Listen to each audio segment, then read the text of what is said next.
दो राज्यों हरियाणा और जम्मू कश्मीर में होने वाले विधानसभा चुनाव से पहले केंद्र सरकार ने केंद्रीय कर्मचारियों को बड़ी सौगात दे दी है। केंद्र सरकार ने यूनिफाइड पेंशन स्कीम यानी कि यूपीएस को लागू करने का फैसला किया है।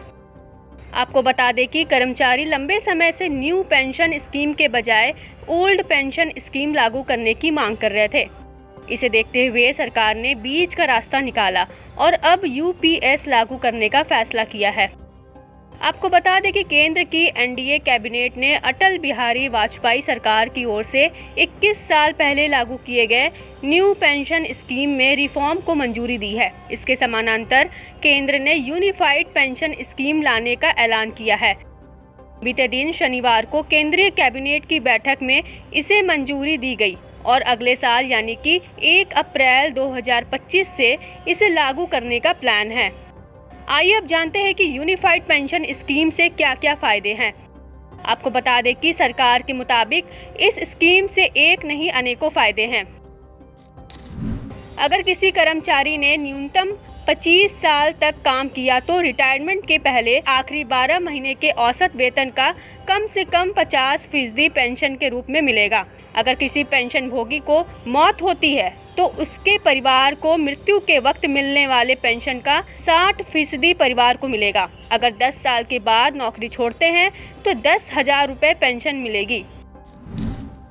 मोदी सरकार ने बताया कि इस स्कीम से 23 लाख केंद्रीय कर्मचारियों को फायदा होगा। हालांकि कर्मचारियों के पास यूपीएस या एनपीएस से कोई भी पेंशन स्कीम चुनने का ऑप्शन रहेगा। बता दें कि राज्य सरकार भी इसे अपना सकती है। यूपीएस से एम्प्लॉय कंट्रीब्यूशन का बोझ भी नहीं बढ़ेगा। यहाँ पर यह भी जानना जरूरी है कि कब से लागू होगी यूनिफाइड पेंशन स्कीम। आपको यहाँ यह भी बताना जरूरी होगा कि यूपीएस 1 अप्रैल 2025 से लागू किया जाएगा। सरकार ने बताया कि एनपीएस की शुरुआत के समय से इसके तहत रिटायर हुए सभी लोग और 31 मार्च 2025 तक रिटायर होने वाले लोग भी यूपीएस सभी लाभों के लिए पात्र होंगे। उन्होंने जो भी पैसा निकाला है उसे एडजस्ट करने के बाद बकाया मिल जाएगा। आइए अब जानते हैं यूपीएस, एनपीएस और ओपीएस में अंतर क्या है। केंद्र सरकार की ओर से संभावित रूप से लागू किए जाने वाले यूनिफाइड पेंशन स्कीम से कर्मचारियों को कई फायदे होंगे, जैसे कि महंगाई बढ़ने के हिसाब से डियरनेस रिलीफ में हाइक मिलेगी। कर्मचारी की मृत्यु पर परिवार वालों को पेंशन का 60% गारंटी मिलेगी। साथ ही ग्रेच्युटी के साथ एक मुश्त सुपर एनुएशन का भी प्रावधान किया गया है। केंद्र सरकार के तहत 10 साल की नौकरी पूरी कर लेने पर महीने में 10,000 रुपये पेंशन के तौर पर मिलेंगे। भारत की पेंशन नीतियों में सुधार के लिए केंद्र सरकार के प्रयास के बाद 1 जनवरी 2004 को एनपीएस ने ओपीएस की जगह ले ली थी। इस डेट के बाद सरकार सेवा में शामिल होने वाले लोगों को एनपीएस के अंडर रखा गया था। ओपीएस के तहत कर्मचारी अपनी रिटायरमेंट के बाद अंतिम वेतन का 50% पेंशन के रूप में निकाल सकते थे। एनपीएस की शुरुआत अटल बिहारी वाजपेयी की सरकार ने की थी। ओपीएस में भी एक कमी थी, इसमें कोई भी खास भंडार नहीं था। इसी वजह से ओपीएस लंबे समय तक टिकाऊ नहीं रह पाई थी।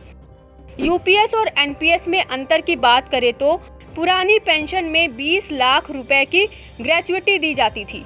रिटायर्ड कर्मचारी की मौत होने पर उसके परिवार को पैसा दिया जाता था। इसमें कर्मचारी के वेतन से कोई भी कटौती किए बिना सरकार पूरी पेंशन कवर देती थी। वही अब जो बदलाव किए गए हैं वह है कि चीजों को बाजार की ताकतों के भरोसे पर नहीं छोड़ा जा सकता है।